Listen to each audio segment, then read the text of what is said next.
शिलापट का अनावरण हो चुका है। जोरदार तालियों के साथ स्वागत करें। माननीय प्रधानमंत्री महोदय ने गंगा एक्सप्रेसवे का शिलान्यास किया।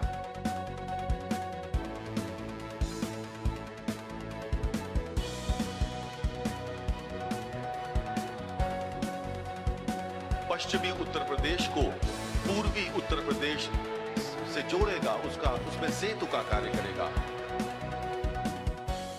उत्तर प्रदेश के विकास को एक और नई उड़ान मिली है, जिसका नाम है गंगा एक्सप्रेसवे। प्रधानमंत्री नरेंद्र मोदी ने गंगा एक्सप्रेसवे का शिलान्यास करने इस ख्वाब को हकीकत में तब्दील करने की आधारशिला रखी। सपना बड़ा है।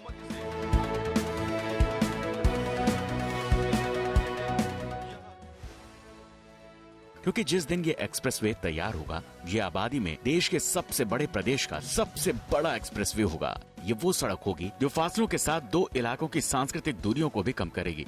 पूर्वी और पश्चिमी उत्तर प्रदेश के बीच सेतु का काम करेगी।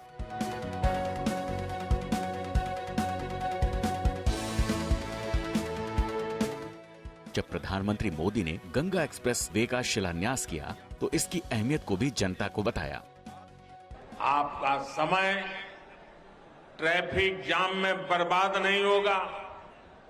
आप उसका बेहतर इस्तेमाल कर पाएंगे। यूपी के 12 जिलों को जोड़ने वाला एक्सप्रेसवे पूर्वी और पश्चिमी यूपी को ही पास नहीं लाएगा, बल्कि एक तरह से दिल्ली से बिहार आने जाने का समय भी कम कर देगा। 594 किलोमीटर लंबा, 36,000 करोड़ रुपए से ज्यादा की लागत, उत्तर प्रदेश के 12 जिलों को जोड़ने वाला, विकास की रफ्तार बढ़ाने वाला, मेरठ से प्रयागराज के सफर में 4 घंटे बचाने वाला। एक नहीं, बहुत खूबियां हैं इस गंगा एक्सप्रेसवे की। जब प्रधानमंत्री ने शिलान्यास के बाद लोगों से बात शुरू की, तो यही खूबियां सबसे पहले जुबां पर थीं, और इन खूबियों को जोड़ दिया उत्तर प्रदेश के मुख्यमंत्री योगी आदित्यनाथ से। बीते 4-4.5 साल में योगी जी की सरकार ने स्थिति को सुधारने के लिए बहुत परिश्रम किया। आज पूरे यूपी की जनता कह रही है, यूपी प्लस योगी बहुत है उपयोगी।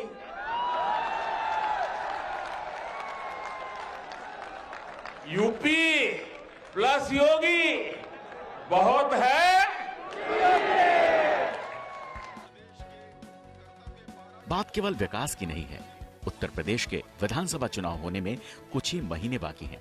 लिहाजा सरकार के हर कदम, हर फैसले को सियासत के चश्मे से देखा जा रहा है। लेकिन इन सब से बेपरवाह प्रधानमंत्री नरेंद्र मोदी उत्तर प्रदेश के मुख्यमंत्री योगी आदित्यनाथ के साथ योजनाओं को हरी झंडी दिखाते जा रहे हैं।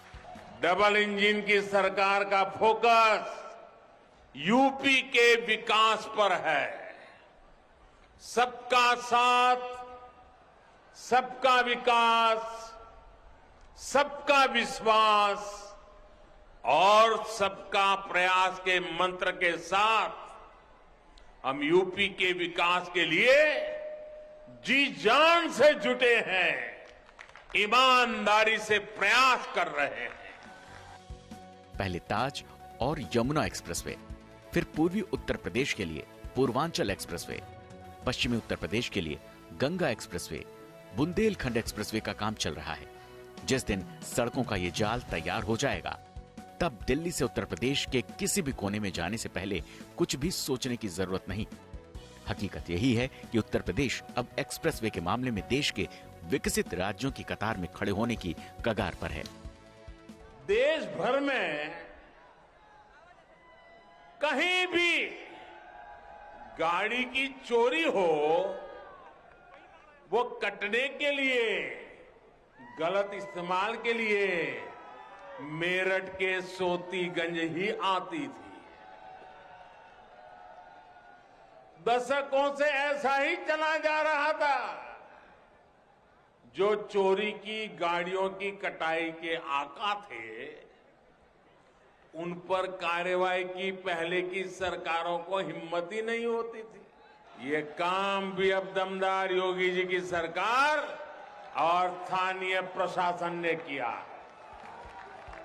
गंगा एक्सप्रेसवे मेरठ से शुरू होकर बुलंदशहर, अमरोहा और हापुड़ जैसे जिलों को जोड़ेगा, जो कृषि उत्पादकों के लिए एक अलग पहचान रखते हैं। ये पूरा इलाका गन्ना प्रदेश के नाम से जाना जाता है। कृषि से जुड़े मुद्दे पहले से ही सरकार के लिए अहम बने हुए हैं। ऐसे में प्रधानमंत्री मोदी ने एक्सप्रेसवे को किसानों की अहमियत से भी जोड़ा।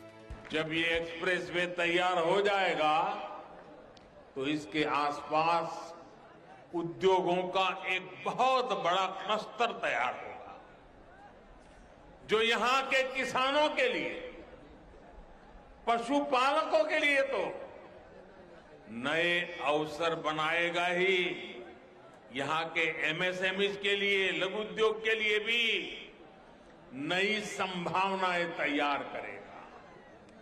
विशेष रूप से फूड प्रोसेसिंग उद्योगों के लिए जो असीम संभावनाएं यहां पर बनेगी, उनसे किसानों की आय बढ़ाने में मदद मिलेगी। सड़कें केवल सफर का समय कम नहीं करती, बल्कि विकास की उड़ान के लिए पंख का काम करती हैं। और पहले कुछ सालों में उत्तर प्रदेश के ये पंख मजबूत होते जा रहे हैं। ये एक्सप्रेसवे दिल्ली को प्रयागराज से जोड़ेगा और उत्तर प्रदेश में इसकी शुरुआत होगी मेरठ से। लेकिन बात केवल सड़क की नहीं, चुनाव और सियासत की भी है।